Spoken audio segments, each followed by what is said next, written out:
This listing of mine was on the market for 25 days before we got an offer. We had so many showings, and even the seller was like, what's going on? Why can't we get an offer?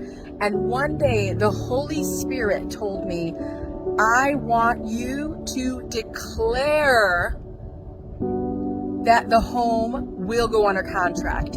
So immediately when I heard that, there was a showing, I believe it was the next day or the same day.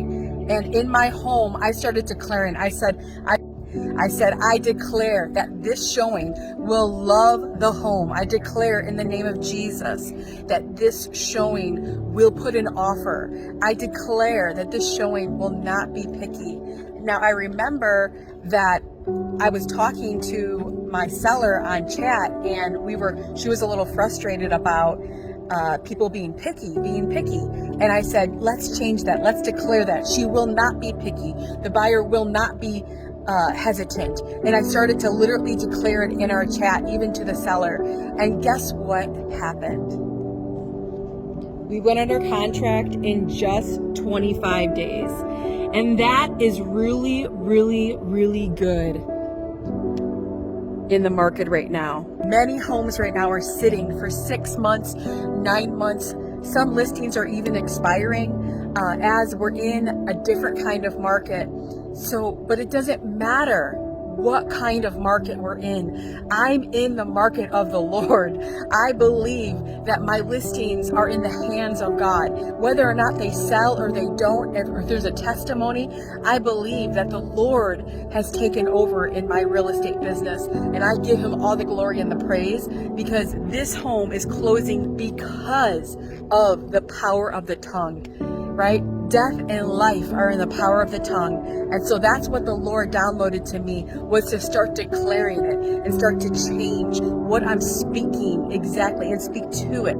So during the transaction, there were several times where, of course, my seller got nervous. This is a normal feeling for sellers, and that's why you need a really good realtor to be able to ground you in the Word of God. There were several times where she got nervous about situations, things happening, just thinking about the future, and I kept reminding her, and every single time I would remind her of the scripture that was on her wall. And I also reminded myself that this scripture, that the Word of God never returns void. So let me show you. This was what we stood on and what I stood on throughout the entire sale process, to know that God is faithful. So be strong and courageous.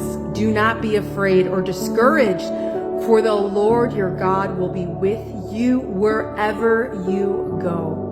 Hallelujah. And I just thank Jesus for his hand over my business and my life and my family, because it's only by his grace and his mercy that we're able to close on this home. Amen.